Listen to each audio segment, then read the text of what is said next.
The coach of a cricket team buys 3 bats and 6 balls. क्या क्या खरीद लिया है? बोला है बैट और बॉल. कितना बैट है? 3 ठो. और बॉल कितना खरीद लिया है? 6 ठो. for rupees 3,900. तो 3 ठो बैट 6 ठो बॉल खरीदने में उसको टोटल पैसा का कितना जरूरी हो गया है? 3,900. तो ये जो स्टेटमेंट है इसको हम केस 1 में करेंगे. तो later she buys another bet. Another bet मतलब 1 bet and 3 more balls of same kind for rupees इतना है. 1 ठो बेट और 3 ठो बॉल का कीमत कितना है? रुपीज 13,000 है. तो represent this situation algebraically and geometrically. Algebraically and geometrically हम लोग को रिप्रेजेंट करने के लिए बोला है. ज्योमेट्रिकली मतलब इसको ग्राफ में जो हम लोग इक्वेशन में लेंगे इसको ग्राफ में प्लॉट करना पड़ेगा. तो फर्स्ट ऑफ ऑल सॉल्यूशन में ऐसा लिखेंगे. यह हमें 3 ठो बेट खरीद लिया है. तो बेट का कॉस्ट कितना है हम लोग को नहीं दिया है. तो इसी बेट का हम लोग 1 बेट का कॉस्ट हम लोग पकड़ लेंगे x. Let the cost of 1 bat be x. Similarly ball, एक बॉल का कीमत कितना है उसको नहीं दिया है. तो हम लोग कॉस्ट ऑफ 1 बॉल को भी y पकड़ लेंगे. मतलब 1 बेट और 1 बॉल का कॉस्ट हम लोग लेट करेंगे, सपोज करेंगे. तो एक बेट का दाम x है.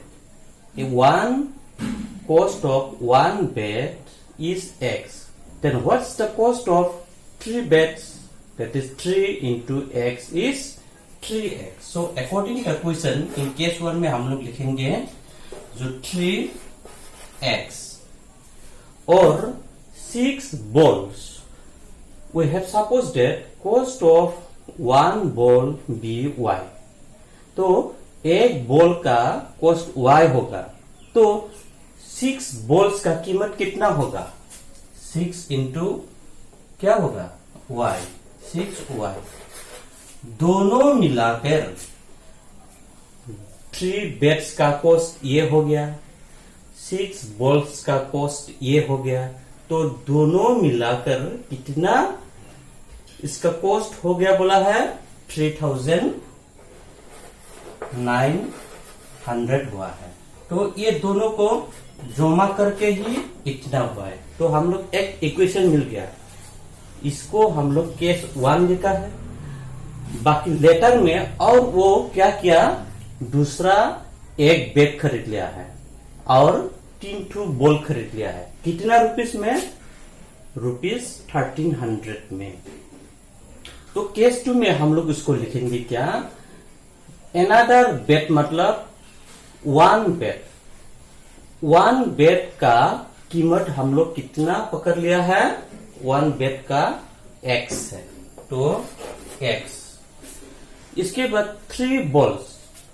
We have suppose that cost of 1 ball, 1 ball का y. 1 बॉल का y होगा. तो 3 बॉल का कॉस्ट कितना होगा? If cost of 1 ball will be y, then what's the cost of 3 balls? That is 3 into y. 3 into y. तो total कितना हुआ बोला है? 1300. टोटल 1300 का वो खरीद लिया है. तो ये जो इक्वेशन मिला है केस 1 के लिए एक इक्वेशन मिला है. केस 2 के लिए we have got another equation. These 2 equations may be called representation algebraically. Algebraically representation कर दिया, अभी ग्राफिकली और ज्योग्राफिकली हम लोग रिप्रेजेंट करना है। तो हम क्या किया, हर टर्म्स को, all the terms I have divided by 3. If this is divided by 3 then x dividing 6 by 3, then this 2, this y is equal, dividing this by 3, 3 1 ja 3, 3 ja 9, then 0 will comes, dividing this by 3, all terms, dividing all terms by 3, we got this. Now x is equal to, जो 1300 है ये इधर आएगा, और plus ये equal का right side में जब जाएगा प्लस माइनस हो जाएगा, तो twice y is twice y, तो ये हो गया। तो हम लोग टेबल बनाएंगे। टेबल में क्या करेंगे, जब y का वैल्यू 0 लेंगे हम, y का वैल्यू, y का ये वैल्यू होगा, y का वैल्यू हम 0 ले सकता है, दूसरा नंबर भी ले सकता है अपना मर्जी, लेकिन ये मैं सुविधा के लिए इसको 0 करना चाहता हूं मैं। तो 0 लेगा तो क्या होगा, 0 इंटू 2, ये y का वैल्यू हमने 0 लिया है, ये दूसरा नंबर भी ले सकता है, दूसरा you can take another number like 1 2 3 4 5, any numbers you can take, but I am taking here the value of y as 0, that is 0 into 2 is 0, whole part will be 0, then 1300 minus 0 will be what, क्या होगा, बोलो 1300. Then can I take here 650? If I take the value of y as 600, if I take the value of y as 600, then what will be the value of x, we shall put here. तो उसको 2 into y means 2 into y का value मैंने यहाँ में 600 put करना पड़ेगा, 600, तो ये क्या हो जाएगा, 1200 हो जाएगा, 6 2 जा 1200. Now 1300 minus 1200 इस कितना हुआ, 100, जो 100 मिलेगा ये x का वैल्यू हो जाएगा, x का वैल्यू को हम लोग इधर पुट करेंगे। तो नेक्स्ट इन केस नंबर 2, ये तो y था, y हम y भी लिखना पड़ेगा। In case number 2 also x ये 1300 जो प्लस था ये इक्वल का राइट साइड में ले जाएगा, तो ये क्या होगा, प्लस क्या हो जाएगा, माइनस होगा, तो 3y, ये 3y। नाउ हम टेबल करना पड़ेगा जो जिसमें x का वैल्यू 2 ठो रहेगा, y का वैल्यू 2 ठो रहेगा। तो यहाँ में राइट साइड में y है, तो y का वैल्यू को हम 0 पुट करने से x का वैल्यू कितना होगा उसको इधर बिठाऊंगा। तो if I put the value of y as 0, you can take another number also, but I am taking here 0. 3 into y, value of y is I am taking 0, that is 3 into 0 will be 0, whole part will be 0, then 1300 will be the value of x. We shall write value of x here. What will we get? 1300. Value of x will be 1300. Then we shall take another value of y, so that we shall have the value of x. तो हम लोग क्या लेंगे y का value को, I am taking the value of y here 400 y का value 400 लेने से इसमें क्या हो जाएगा, I am putting here the value of y, 400, तो 400 होने से ये पार्ट कितना हो जाएगा, 1200 हो जाएगा। तो 1300 minus 1200, 1300 minus 1200 is 100, तो 100 किसका वैल्यू होगा, x का वैल्यू होगा। तो x का वैल्यू को हम इधर पुट करेंगे, x का वैल्यू को क्या पुट करेंगे हम, 100 पुट करेंगे। तो अभी जो केस 1 के लिए 2 पॉइंट्स मिला, x का वैल्यू 1300 होगा तो y का 0 होगा। जब x का वैल्यू 100 होगा, y का वैल्यू 600 होगा। Similarly, in this case also, in this case too, table 2, we can say that if the value of x is 1300, then y will be 0. Value of y will be 0. Similarly, if x is 100, then value of y will be 400. मतलब ये इसका साथ, ये इसका साथ, यहाँ में भी ये इसका साथ, ये इसका साथ पॉइंट्स बनाएगा। तो पॉइंट्स कैसा बनाएगा? हम लोग a लिखेंगे, ए लिख के क्या लिखेंगे? ए का पॉइंट्स 1300 एंड क्या लिखेंगे बोलो? 0 लिखेंगे। ठीक बी का भी 2 पॉइंट्स है, क्या क्या लिखेंगे बोलो? बी का क्या क्या होगा? 100, 600 ये होगा। तो केस 2 में भी हम लोग 2 पॉइंट्स मिला, सी का पॉइंट्स क्या क्या होगा बोलो? 1300 और क्या होगा? क्या होगा? y का वैल्यू 0 होगा। और another points we have d, इसका पोजीशन क्या क्या होगा?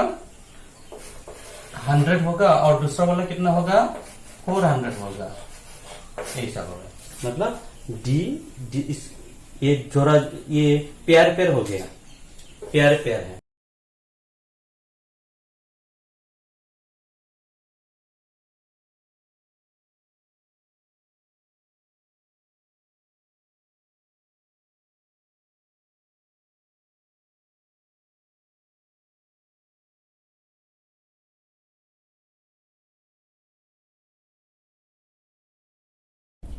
तो हम लोग केस 1 और केस 2 से 4 ट्रू पॉइंट्स मिल गया। केस 1 से ए बी, जिसका पोजीशन ए का 1300 और y का वैल्यू 0 है, और जो बी पॉइंट है उसका x का वैल्यू 0 है और y का वैल्यू 600 है। और केस 2 से हम लोग 2 पॉइंट्स मिला है, जिसको हम C दिया है और D दिया है, जिसका x का वैल्यू है 1300, 0, y का वैल्यू है ये 0 और D पॉइंट्स का x का वैल्यू 0 है और y का वैल्यू 400 है।